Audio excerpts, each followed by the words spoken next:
اپنے روم کی جانب شاہزیب کی شادی کے فنکشن کے بارے میں سوچتی ہوئی مہک کو پیچھے سے آ کر جب احمد نے پکڑ کر اپنے سینے سے لگایا تو ڈر کے مارے مہک کے منہ سے چیخ نکلی جسے جلدی سے احمد نے اپنے ہاتھ سے روک لیا۔ عامر آپ نے تو میری جان ہی نکال دی تھی۔ ڈری ہوئی مہک نے اپنے سینے پر ہاتھ رکھ کے کہا بیبی ارادہ تو جان نکالنے کا ہی لے کر آیا تھا مگر یار تم تو پہلے ہی چیخنا شروع ہو گئی ہو۔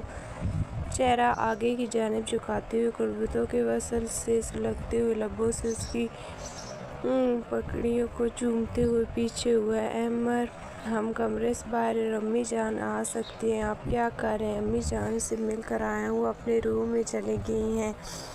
تمہیں لگتا ہے اتنی دیر سے آنے کے بعد اور اتنی تھکن سے زیادہ جسم سے باہر آئیں گی؟ یار وہ بالکل نہیں آئیں گی، اور اگر وہ تھکی ہوئی نہ بھی ہوتی تب بھی انہیں پتہ ہے کہ ان کی بہو کا حسن آج کتنا ہی سراپا خیز لگ رہا تھا۔ وہ اپنے بیٹے کی نائٹ کو سپورٹ نہیں کرنے آئیں گی۔ وہ اس کے پورے جسم کو نظروں سے ہی جائزہ لیتے ہوئے بولا، اور رہی بات روم سے باہر کی تو چلو روم کے اندر چلتے ہیں۔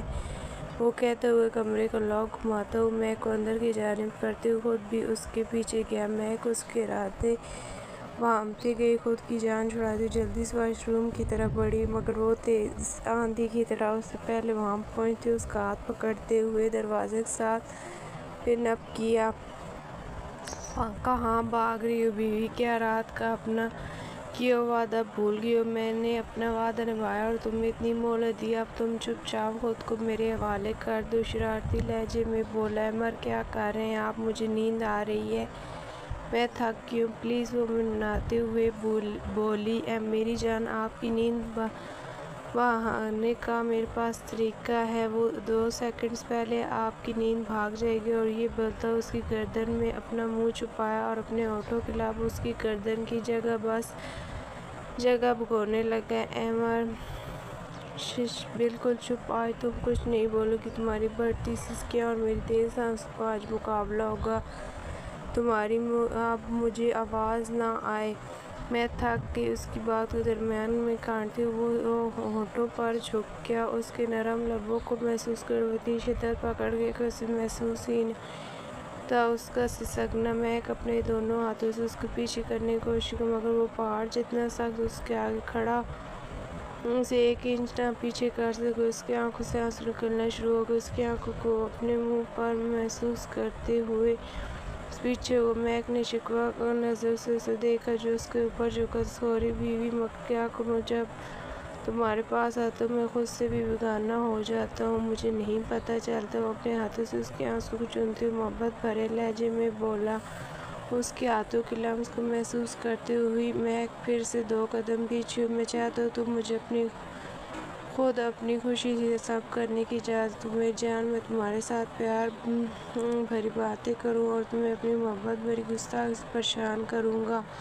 اس کا ہاتھ سے کھینچ کر خود قریب کرتا ہوا جذب کے عالم میں بولتا ہوا اس کی پیشانی پر محبت کی مہر سابق کرتا مسکرایا تھا۔ اس کی اپنے پاس موجودگی ہوش و حواس کو مفلوج کر وہ پہلی جسارت پسند کی یہ لڑکی اس پر حاوی ہونے والی ہے۔ تبھی اس کی آنکھوں میں مزید جسارتیں کرنے کی منہ زور سر اٹھانے لگی، دل میں جذبات مچلنے لگے۔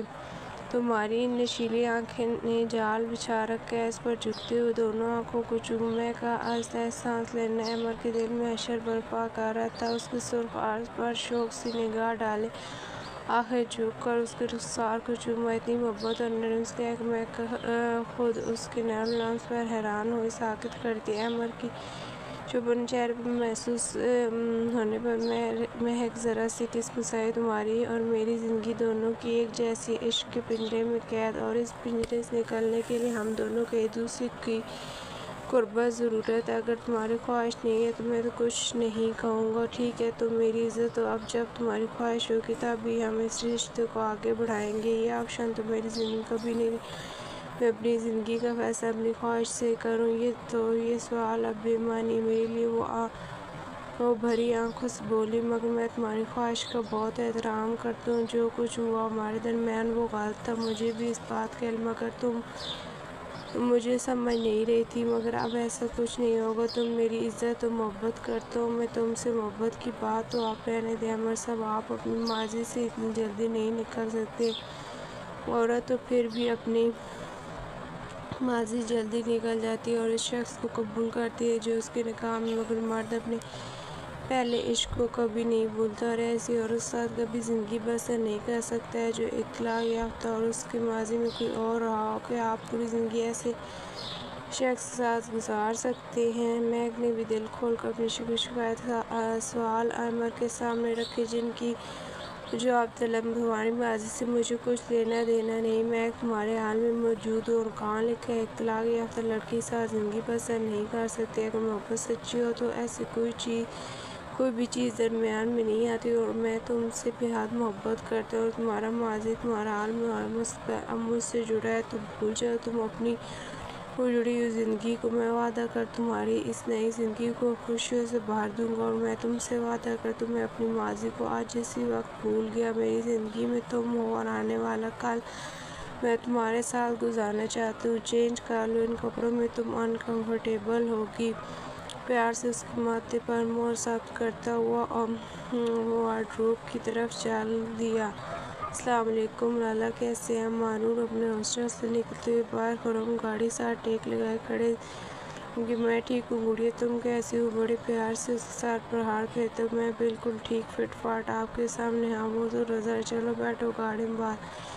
باتیں گاڑی کے اندر کرتے لالا، امی جان اور ابا جان کیسے ہیں؟ امی جان بالکل ٹھیک ہیں گڑیا، تم بتاؤ کیسی ہے تمہاری پڑھائی کیسی جا رہی ہے؟ لالا ایک ویک میں کلاس جا رہی ہے، اور آپ نے ابا جان کا نہیں بتایا کہ وہ کیسے ہیں، ٹھیک ہے نا؟ مانور خرم کے ابا جان کے حال نہ بتانے پر گھبرا گئی کہ ابا جان ٹھیک ہے تو ہیں، ان کا بلڈ پریشر ہائی رہتا تھا، اس کے دل میں